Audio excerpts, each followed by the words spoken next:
नदी की देवी और लोभी राजा। बहुत समय पहले की बात है। अनूपगढ़ नामक एक छोटे से राज्य में राजा वीरसेन का शासन था।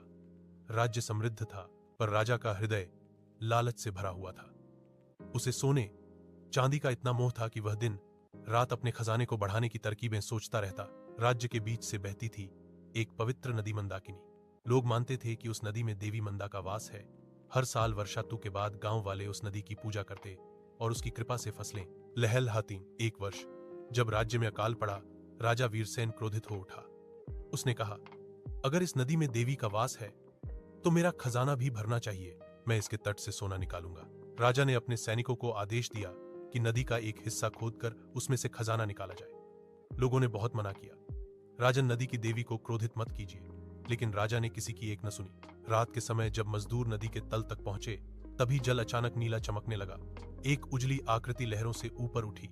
वह थी देवी मंदा। उनकी आवाज गूंजी, राजन, लालच ने तुम्हारी आंखें बंद कर दी हैं।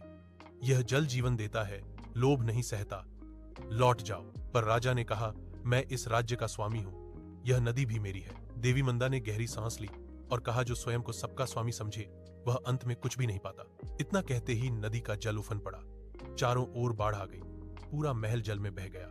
सुबह जब सूरज निकला तो लोगों ने देखा, जहां महल था वहां अब एक गहरा सरोवर था।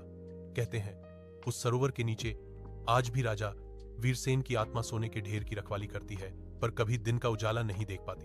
कहानी की सीख, प्रकृति का आदर करें। लालच मनुष्य की सबसे बड़ी विनाशक शक्ति है।